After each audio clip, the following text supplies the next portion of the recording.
নমস্কার বন্ধুরা। আজ আন্তর্জাতিক শিশু কন্যা দিবস, আর সেই উপলক্ষে আজকে আমার কবিতা কন্যা। স্বাধীনতার পর পার হয়েছি ৭৯টা বছর।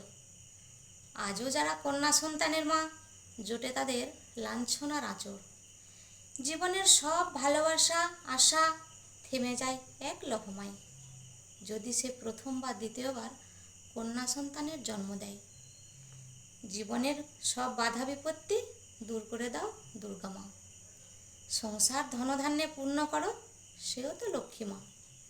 বিদ্যা দাও, বুদ্ধি দাও, জ্ঞানের আলো জ্বালিয়ে দাও, আর কণ্ঠে একটু সুরের ছোঁয়ায় ভরিয়ে দাও সরস্বতী মা।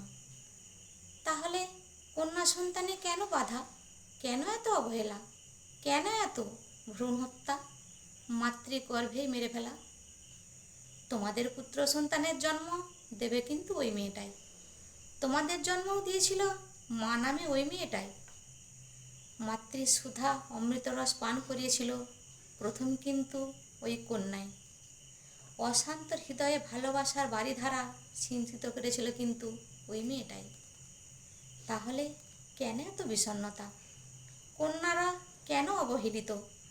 কন্যার জন্ম দিয়ে মায়েরা কেন হয় দলিত? সৃষ্টি থেকেই পুরুষ প্রকৃতি একে অন্যের পরিপূরক। প্রকৃতি ছাড়া সৃষ্টি হয় না, কথাটা নয় অমূলক।